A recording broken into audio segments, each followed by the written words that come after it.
And first here at 5, we are following a rolling line of thunderstorms moving through Kentuckiana.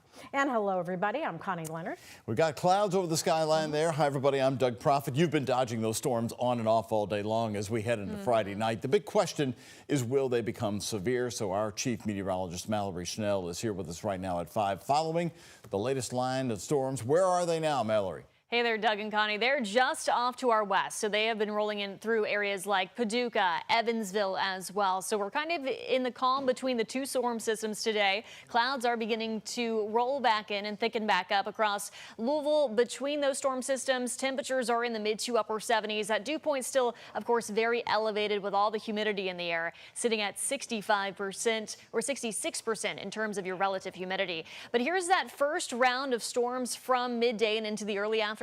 And this is the round that we're paying attention to next, off to our west. That could pack a punch and impact your Friday evening. We did have some storms that really packed a punch with strong winds from Hardinsburg over to Bardstown earlier this afternoon with the severe thunderstorm warnings. Heavy rainfall was certainly a threat as well. And as we do take a look at this radar, you can see heavy rain, more lightning is on the way, likely rolling into our western counties from Jasper down to Litchfield within the next hour, continuing to spread east and northeast here as we carry on throughout the evening. So make sure you have that rain gear handy. Keep an eye on the radar and the sky if you're heading out this evening. It's going to be a messy one. But of course, we'll talk much more about our storm threats this evening through the weekend coming up in our 7-day forecast. Thank you so much, Mallory. Right now at 5, Metro Police will be soon getting into place to prevent a third weekend of street takeovers in the Highlands. As we've been showing you, it's been happening on a small stretch of Bardstown Road between Grinstead Drive and Highland Avenue. WHAS11's Clarice Shaley and photojournalist Aspen Hester are live right now there in the Highlands. Clarice, are police setting up at the moment? What are you seeing, and how big is the police force expected to be? Well, Doug and Connie, I have not seen any police out as of yet, but if you see these no loitering signs, signs like those and signs on no trespassing on private parking lots, they will be enforcing those. And then again, this is after the second weekend of street takeovers and fights in the early mornings on Bardstown Road. I did speak to an employee at a barbershop on Bardstown Road. He did tell me that he's actually happy that there will be a higher police presence. Now, he hasn't had anyone come in and say, I don't want to get any haircuts by you because I'm afraid of my safety, but he's trying to be proactive in that he doesn't want Bardstown Road to get a bad rap. Now, I did talk to some other people today and yesterday who told me they're not so sure about that higher police presence, but they'll be out here at 6 o'clock and we will have more information on what that police presence looks like at that time. For now, live in Bardstown Road, Clarice Shaley, WHAS 11 on your side. All right, Clarice, we'll check back in with you at 6. Right now, Metro Police say 3 people were shot early this morning in the Park Hill neighborhood, 2 of them teenagers. Just before 12:30 this morning, police were called out to West Oak Street, where they discovered a man and a teenage boy and a girl all suffering from gunshot wounds. The 3 were taken to the hospital and are expected to survive. You're asked to help detectives by calling the anonymous tip line at 574-LMPD. All the neighbors were complaining, and we were checking our mailbox up till 9 o'clock at night.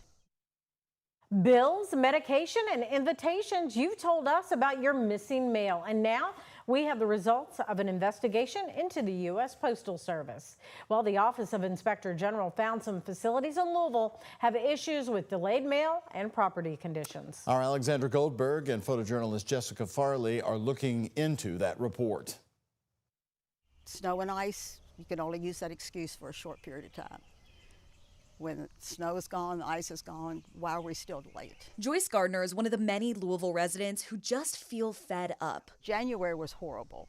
You know, it doesn't take a month to get a piece of mail that you know you're going to get because you have an app on your phone that says USPS, you're going to get this today. An investigation into some United States Postal Service facilities revealed internal problems are to blame. The Office of Inspector General audited the Iroquois Station, Middletown Branch, and Pleasure Ridge Park Branch, in all finding issues with delayed mail, keys to access mailboxes, and property conditions. These photos showing undelivered mail at the Louisville Processing and Distribution Center. The audit found over 112,000 pieces of delayed mail on April 1st and 2nd. Some had been there since January. industry. Delayed mail was just one of 5 issues. The investigation citing staffing issues as a factor. The center didn't always meet clearance times before dispatch and had late, canceled, or extra trips over 50% of the time over a year. That's among issues with safety and security and scanning packages. I'm not surprised.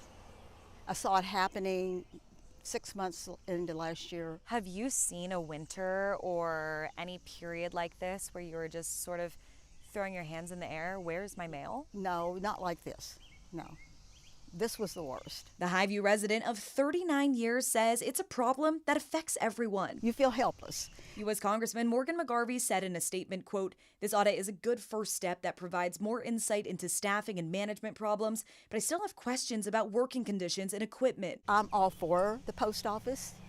My father was a postmaster of a small town. Back in the day, it was clockwork. Now she says it's guesswork. In Louisville, Alexandra Goldberg, WHAS11 on your side.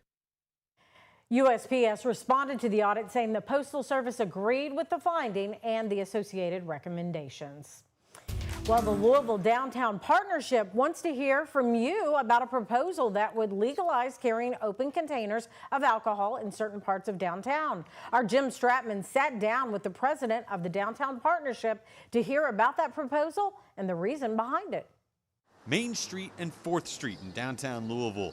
They're major corridors for business and tourism. There is a natural power T, what we call, for downtown. And city leaders want to power up that T even more by creating an EDC, or an entertainment district, which would allow patrons to carry alcoholic drinks in public in specially marked cups. The way this designation works is that you are able to carry alcohol on a public right-of-way, so the sidewalk. Roads will not be closed. It does not change traffic flow. That's Rebecca Flyshaker, the president of the Louisville Downtown Partnership. You're like still in downtown, but in the middle of having a great time, and you get to, it feels different when you're in a downtown that is lit up, has beautification and placemaking all around you, and you get to walk out with friends still finishing up that beer that you didn't get to finish. The first edition of this proposal has the entertainment district running from Wenzel over on the east side of Nulu all the way along Main Street to Kentucky Peerless on 10th, and then running up 4th Street from Main to Broadway. It is long, but we also don't want to not include the people that would be able to take advantage of this designation. We put this out there at some meetings and roundtables that we hold on a regular basis, and there have been people who are asking us to take it longer to reach them. Flyshaker says there seems to be plenty of enthusiasm from the businesses inside the district, but that's just one thing to consider. Another, does this have a tangible impact on getting more people downtown? It does draw tourists right now. One thing that this will do is, I believe, is will draw more locals. I also think it could be an attraction for residential developers who are looking for things that would create new demand for reasons people would want to live in downtown. We need residential development because we need that pedestrian activity. This tool also creates that pedestrian activity. Should the idea move forward, Flyshaker says a next step will be to create a safety and enforcement plan, something they could model off of cities like Lexington, Bowling Green, Owensboro, and Paducah, all of which have these entertainment districts. So there is a difference if someone's trying to hide something, isn't legally taking part of it in this designation. We want it to be safe. We want it to be fun. It should be. It works in other cities. Louisville should be no different. Flyshaker says the discussions are still in the early stages for this development. Reporting in Louisville, Jim Stratman, WHAS11 on your side. And we have the link for that public comment on our website. Just click in this story on WHAS11.com.